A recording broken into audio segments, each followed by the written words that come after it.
imagery, it's like, what was before the Big Bang? Empty space. Physical space, right? Physical space has to be created in Judaism. You can't just, it's not like there was unlimited space and God said, let me create a world or let there be a Big Bang, right?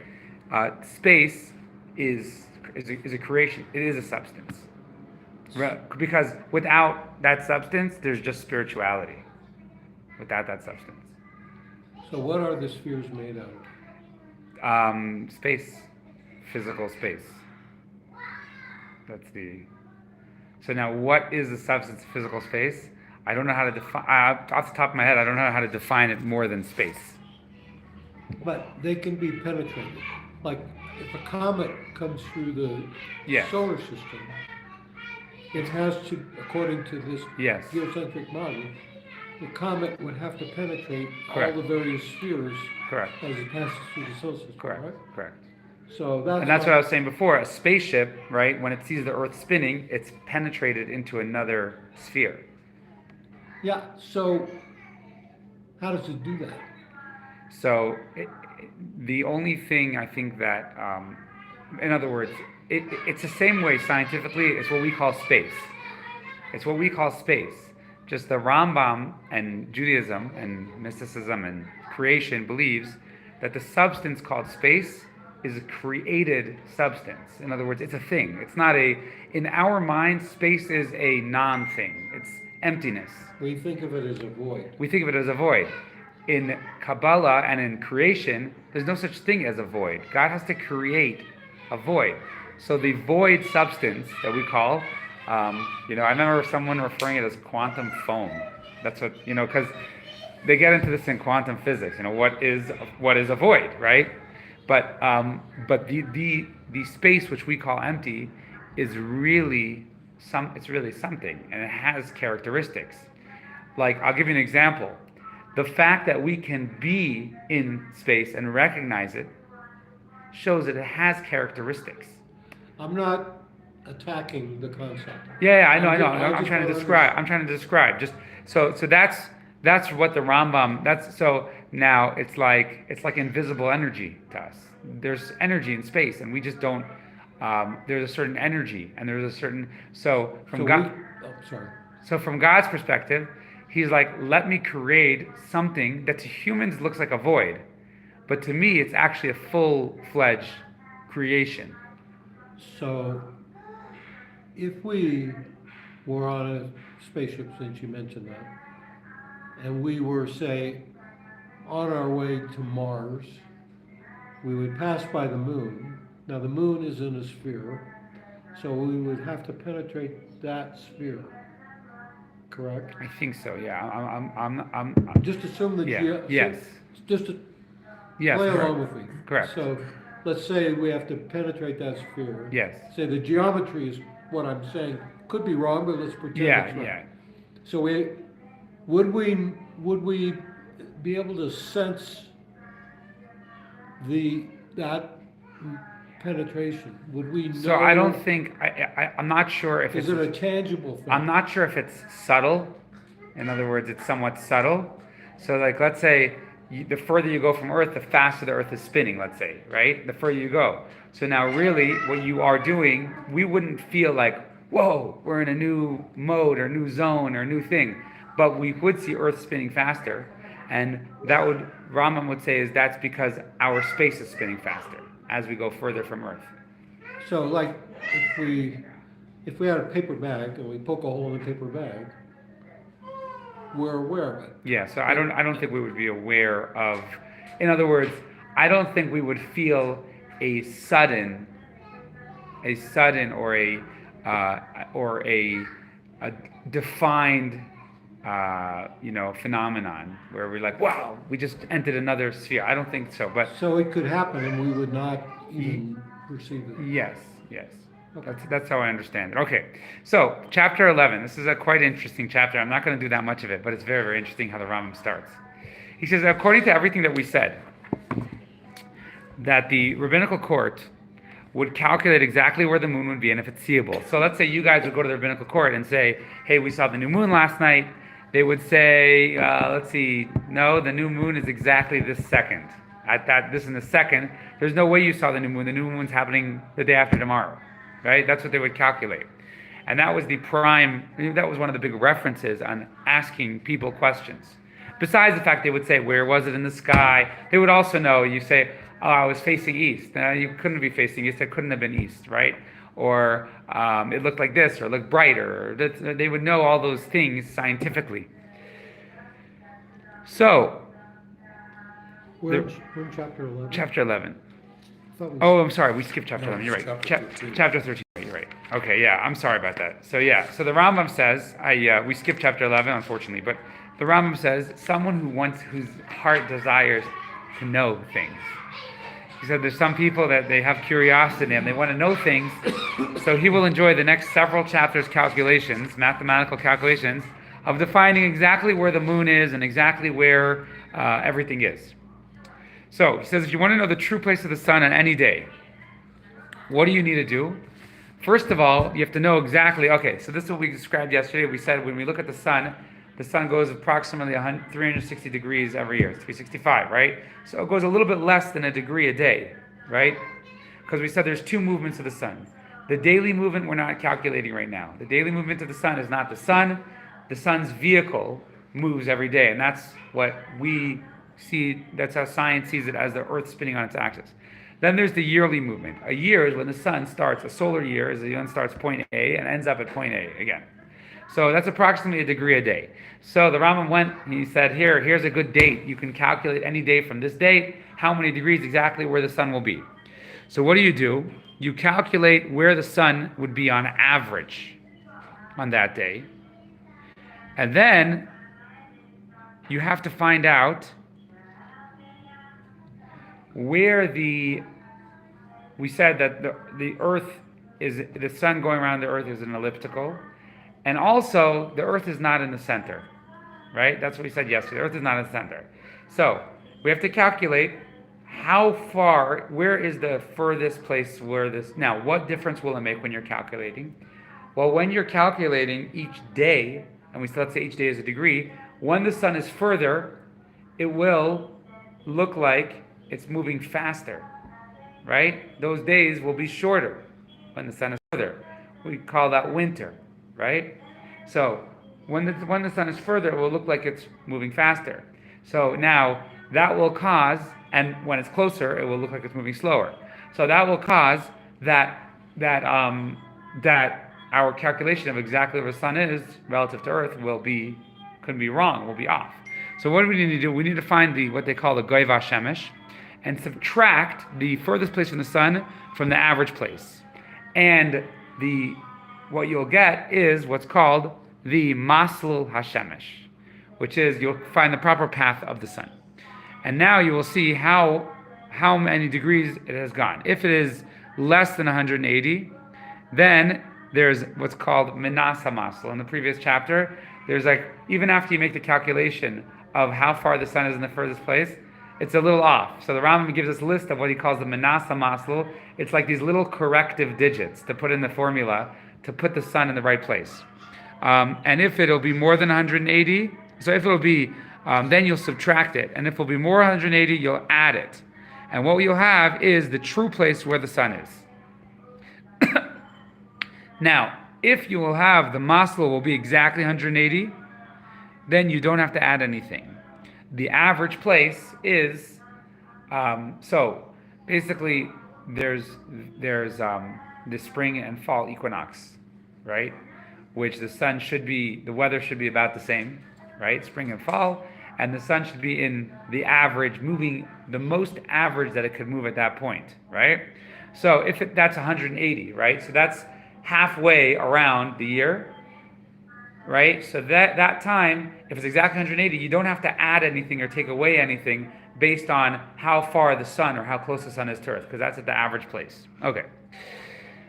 What is the Menasa Masla? What are the different amount you need to add? So the Rambam basically in number 4, he basically goes through a chart and says, I calculated this, you don't need to calculate this, but these are the corrective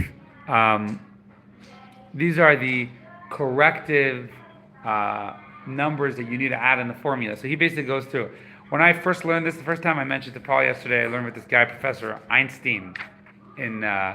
I asked him, I said, the Rambam doesn't say how to calculate it, how to calculate this extra number that he pulls out of a hat. I said, do you know how to calculate it? And he said, yes, I do know how to calculate it. He says, it's very difficult because the Rambam doesn't say how to calculate it. So you had to work backwards, kind of figure out how to plug in. This adjustment Yeah.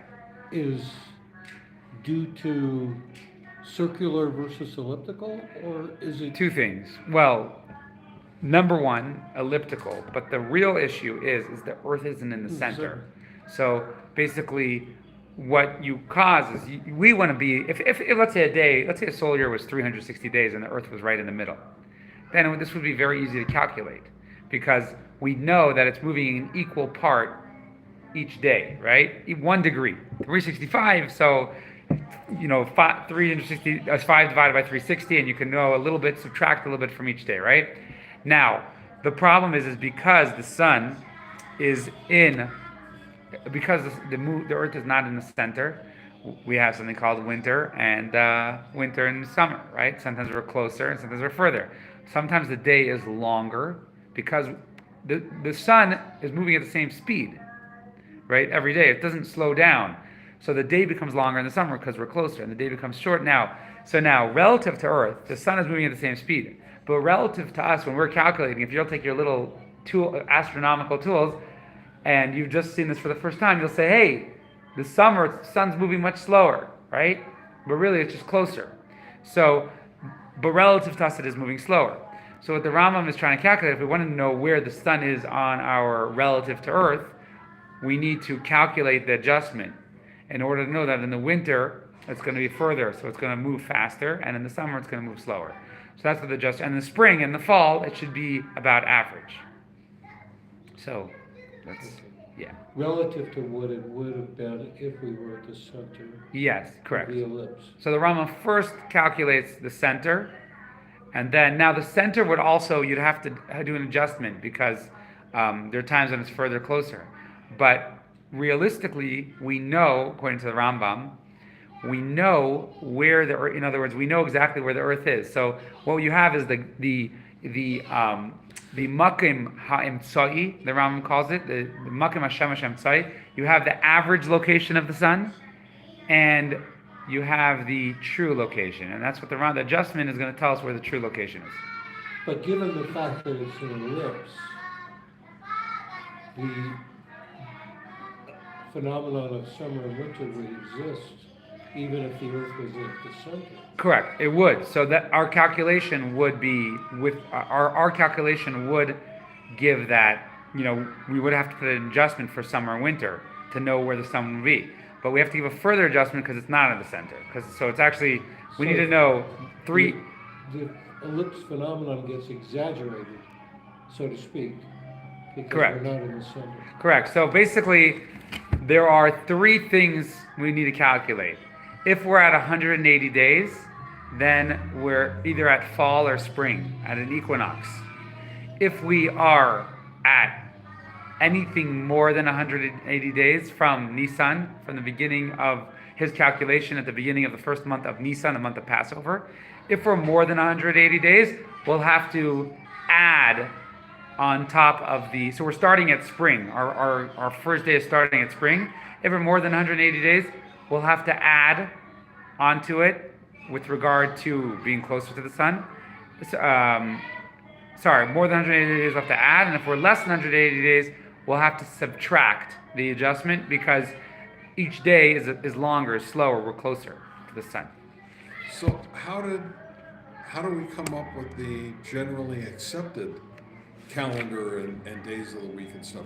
They didn't use that sort of calculation to do that. Well, they don't really need that calculation. Well, so if you read the history of the secular solar calendar, Right.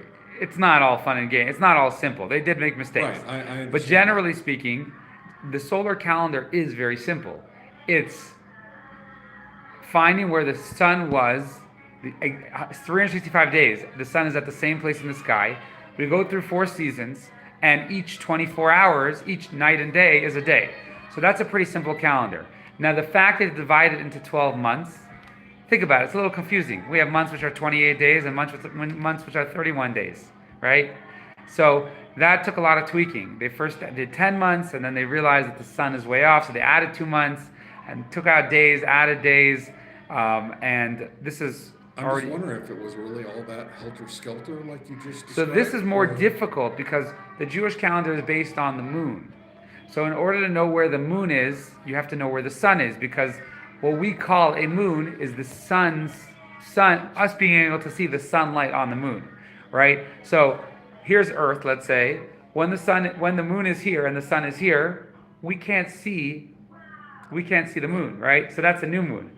However, when the moon is here and the sun is here and Earth is in the middle, then we can see the side of the moon which is lit up. So you're right. This calendar is much more confusing than the solar calendar. But this is the mitzvah in the Torah of following the lunar calendar, is to know where the sun is, and thereby. Now, it is interesting to note that the way in the history of the leap year, what happened is everyone knew that December 25th, the sun should be in a certain day, and one day they were looking up and they said, hey, it's off. The sun's off. So they moved the sun back. They changed the date to December 25th, and then they added a whole new system that they came up with in order to make sure that it will always work out. So they had their issues as well. But the Jewish lunar calendar is much more. In the Torah's perspective, it's based on the rabbi's calculation. It's based on the rabbis. So why we hold 365 days for a solar calendar is very simple. The reason why. Why we hold 12 new moons is a Jewish year. Well, that's a mitzvah. That's a mitzvah from God. He could have said 15 new moons, or, you know what I mean? Okay. Yeah. Well, Correct. So that makes it a very complicated, and it's being calculated on the basis of a geocentric model, and an elliptical orbit. So all of those things give you a mess. yeah. Well, so we're just trying to calculate when to predict when the new moon is. And just there's all these layers. We have to have two things. When the moon is, and the month of Nisan has to end up in spring every year. So those things, there's layers of formulas that we have to go through in order to put together our calendar. The calendars we have right now are literally the formulas all plugged into a system which can tell you in a second exactly where the moon would be on any given day. I was reading about the geocentric model in the secular world, not in the Jewish world. And I guess it was in the 1500s, Tycho Brahe, there was a comet that came through the solar system. And that's the reason I asked you about the question about the spheres. Because if I understand, now this was a very superficial discussion that I read, so it could have overlooked details. But the sort of destruction of the geocentric model began with the observation of this comet passing through the solar system, because apparently in the secular world, the belief that they held regarding the spheres was at odds with the idea that a comet could pass through them. And so there was Halley's comet, so the fact that this comet was very prominent and easily observable had an effect on the confidence they had in the geocentric model, that aspect of it that dealt with the spheres. Now, I haven't. Interesting. But that's a different belief than the Jewish belief, which is why I asked for that. So I'm not an expert in the subject, by the way, but I will tell you that the Rebbe and other scientists on the Rebbe's, involvement were very excited about all sorts of theoretical physics and quantum physics theories, how it helped explain space, time, and all these things.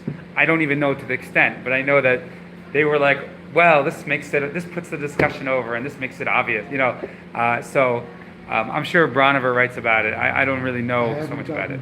gotten, I will read it when I get Yeah. it. The book is not here. Okay, so we're at law number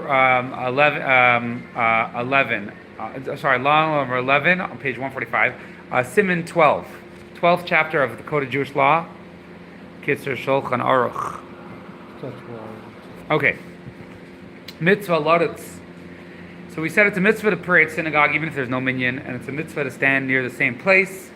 Extra mitzvah to daven next to the wall, not to be distracted. Mitzvah Loditz.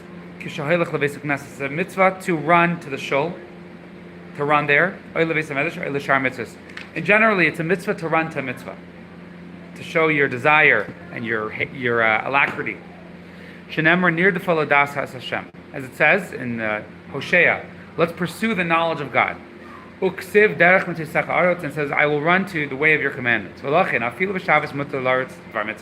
Now, believe it or not, an adult is not allowed to run on Shabbos. You're not allowed to run. Not supposed to run on Shabbos. It's considered not Shabbos-dik. However, you're allowed to run to synagogue. However,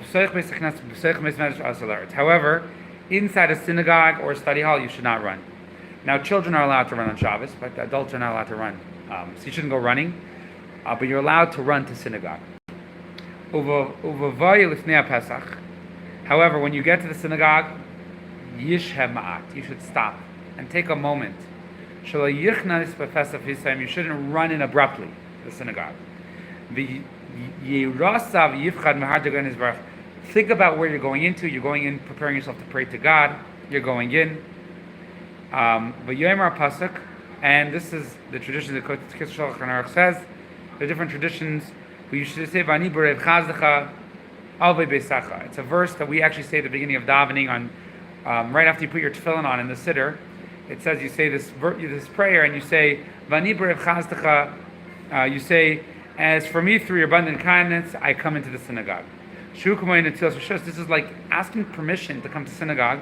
So what you should do is run to shul. You should stop, get focused, realize you're getting ready to daven, and then you say this verse. This verse is in the siddur. A lot of these things that we say when we run into synagogue, because rabbis were so particular about the nusach, and they didn't want everyone just going off on their own, so we say this in the morning. We say this is after the morning blessings, after you put your talis and tefillin on. As for me, through your abundant kindness. Yeah. So that's on page, I don't remember, page 12 in the siddur or something like that. Okay. In cities where Jewish people have the ghetto and their own street. Well, these are ghettos, or in Israel, there's many cities where, the old city of Jerusalem. You should wrap your talis and tefillin in your house, and then walk to the synagogue with it. Places where you live amongst Gentiles, or you need to walk through streets. You need to walk through streets with dumpsters. You should put on your talis and tefillin in the anteroom. So you put it out in the courtyard and anteroom. People do this in Israel. The Rebbe would put tefillin on his office and walk into the synagogue with it. This is a good thing, a worthy practice. Practically speaking, a lot of people don't do it nowadays, unless most synagogues are not built like this, unless they have an office there or something like that. It's a nice thing to walk into the synagogue crowned in your tefillin, walk in like that.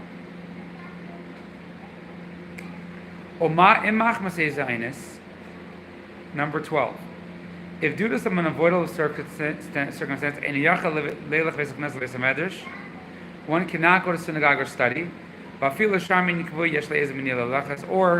even if there's some circumstance prevents him from going to any other established minyan, you should try to gather 10 people. If a person can't make it to synagogue with 10 people, he should try and make a minyan wherever he's going to be. In New York, in all the skyscrapers, there's like a minyan for mincha, the afternoon prayer.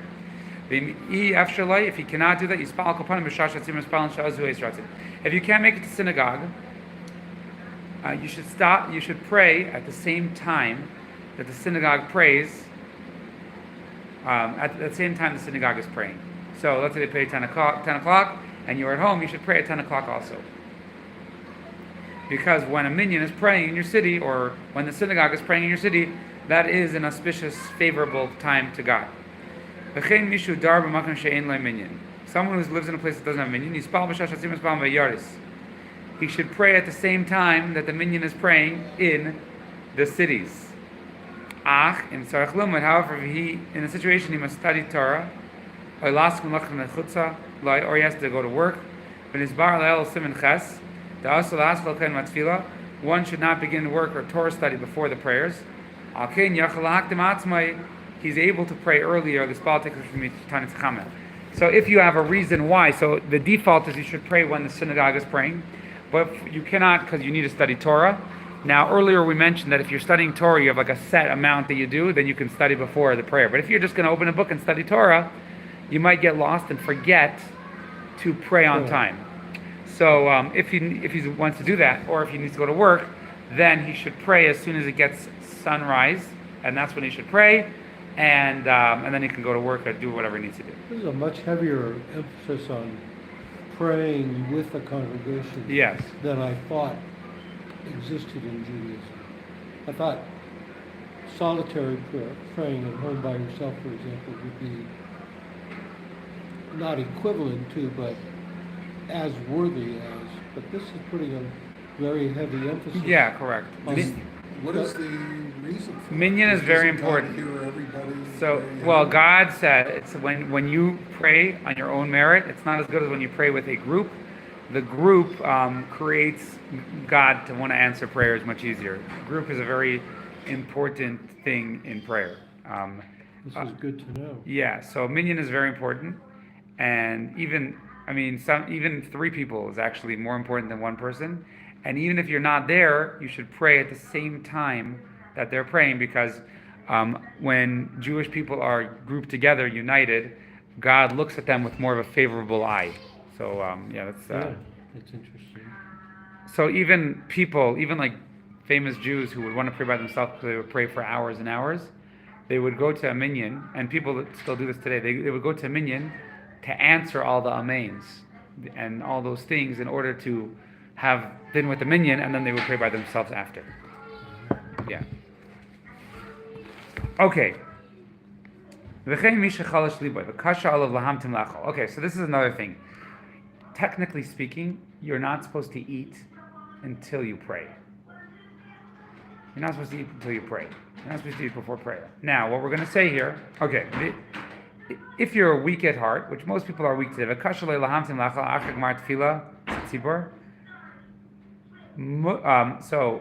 this is, we'll read this first. So I can't wait to eat, right? I can't wait to eat. I'm going to be too hungry, and I'm not going to be able to pray. So what should I do?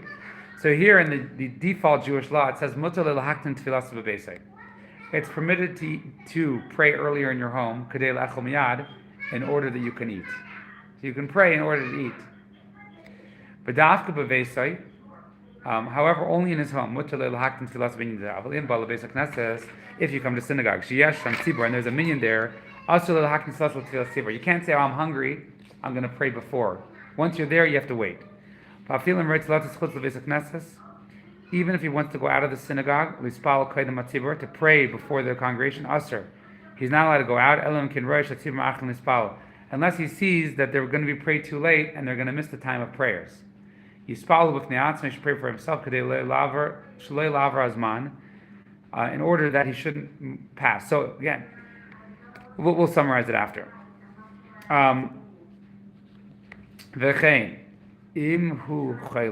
If he is ill, is another one of those circumstances. But it's better for him to go home to pray. So let's just, there's a few things here which are important to know. So you're not meant to eat before you pray, right? Now, there's more discussion and there's different opinions. Some are very, very strict about this. They fast until they pray. The Chabad tradition is you're allowed to eat something. You shouldn't eat your full breakfast before. You should eat enough to sustain you to get through prayer. So famously, one of the Rebbitzins of Chabad, a couple hundred years ago, one of the Rebbe's wives would wake up very early. She was sick. She was very weak. She'd wake up very early to pray. and then so she could eat early because she had to eat early. And the third Lubavitcher Rebbe said it's better to eat to pray than to pray to eat. Right? That's what he told her. He said better that you should eat food before, so you're not thinking about food, and then pray than to pray to eat. So what do we do actually? Well, you're not supposed to eat like a meal before prayer. You're supposed to eat a snack, eat something, eat whatever. You can drink coffee before, you're allowed to drink coffee. Some say you're not allowed to drink coffee before davening. In the nuance of Chabad halacha, you're allowed to drink coffee and you're allowed to eat anything sustained, but you're not supposed to sit down and make a full breakfast. You're supposed to, eat some cookies or something like that. Eat something to sustain you. So that's the. So in code of Jewish law, like let's say, really on the breakfast, the first meal of the day is supposed to be after prayer. On Shabbos, when you make Kiddush, it's actually a whole technical thing. You're not really supposed to eat before. So if you eat breakfast, do you need to make Kiddush before because you're not really supposed to eat before. Now, in practice, what we do is we eat something before. We eat something or drink something before, but we don't have a full meal. So in yeshiva, breakfast, like let's say school starts 7:30, so they put out like some cake before, and people eat something, and then breakfast is like after davening is like 10:30, 11 o'clock is breakfast. So bagel and coffee is okay? You're technically not supposed to do a bagel because you're not supposed, like if you wash, you're having a meal. So it's better to have now. It's a motzi. So now in Chabad tradition, if you don't have anything to make mazonos on, then you can make a motzi. But you're just not supposed to eat a full meal because now if you eat bread typically in Jewish law makes a meal. So what people would do is like they'd be like, oh, if I can't pray properly, if I can't concentrate during prayer, then I can eat what I need to eat. But if I can, then I should eat whatever I can eat to pray properly. That's the. But this would. You need something?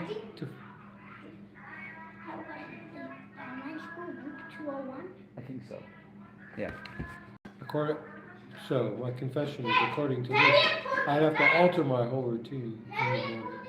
Well, 'Cause I do have a bagel in the morning. so if you have it before dawn, you're okay.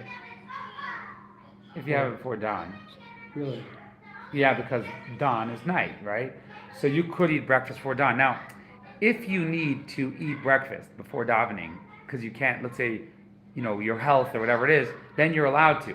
But it's just something that people might not be conscious, might not know about. In other words, the default is so in the olden days, in the Talmud, they wouldn't eat before. It'd be like, how could you eat before you pray to God and ask for food?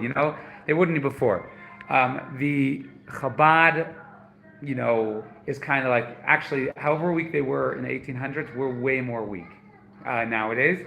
And I know people with diabetes and stuff like that. But you're supposed to be conscious to eat what you need and not. So let's say in yeshiva, when I was in yeshiva, so let's say 7:30 we would study for an hour and a half Hasidism at 7:30 till 9 o'clock, and then the prayer was like 9 o'clock, 9:15, right?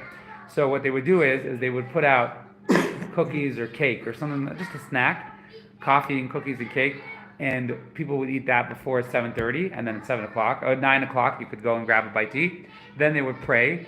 Prayer would go, let's say 9:15 to 10:30. Let's say they would go kind of slow, and then 10:30 was breakfast. 10:30 to 11 was breakfast, and then you'd start your day. That's just in like 770. They actually put out a box of cookies. There's like a big box of cookies every Shabbos and every day that people eat before. Now it's especially true now. Another thing you could do is daven really early. That's another option, and eat breakfast. But it depends. Also, it's like whatever you need for your health to get you to davening, you're allowed to do. Okay. Like Litvish, like they don't eat before at all. They don't eat before at all. Chabad is more lenient at this, but like Litvish don't eat it before at all. We do have the only time we don't eat before prayer is before you go to the Rebbe, to a tzaddik's grave. You're not supposed to eat anything, but you're not supposed to fast. So we drink before that. And on Rosh Hashanah, before you hear the shofar, you're not supposed to eat, but you're allowed to drink. So Rosh Hashanah, it's tough. Rosh Hashanah and services end like 2 o'clock, but I'm typically okay as long as I have coffee. I'm good. I'm I fine. have to deny my Litvish background. Litvish is Lithuanian, right? Lithuanian. So Lithuanian Jews, he was Lithuanian, the rabbi here. So he's going at the letter of the law. This is really the letter of the law. Hasidim is basically just takes into account that we've weakened, we've gotten weak. So okay. Yesh oimrim, shem yispalu tzibur beis hakneses. Some say if you are prayed in the synagogue, v'achakach, bo tzibur ach lispal shem. You prayed in the synagogue, and now another group has come. That one minyan davened, and afterwards another minyan is coming together. Ein la shliach tzibur sheni lamoid bagam shabbat arishain mishum david genai l'rishainim im loy shekvar yatzer rishainim beis hakneses. He shouldn't start. Let's say a synagogue, and you have the guy davening at the front, right? And they finished, and everyone's still here wrapping up their tefillin, or the second guy shouldn't start there until everyone else is finished. Now, this happens a lot in like 770 in big synagogues. Let's say the first group took out the Torah, so you have big shuls where they have multiple groups, right? So the first group is using the Torah and they're laning. While they're doing that, the second one shouldn't do it. But a lot of places they do that. So in fact, if you go to 770, it's quite havoc. There's like 4 minyanim at one area at a time, and they're all different places, and they're bringing out stuff. So that's obviously the custom there. A city, if they don't have a shul, they have to work together, and you can force everybody, levy a tax from the Jewish people there, to build a synagogue and a study hall, to buy books. When there's people not coming to shul, you don't have a minyan, you're allowed to find the people, so that the steady congregation prayers does not be abolished. And even those who spend their time studying Torah, they'll say, if I come to minyan, it's going to waste time.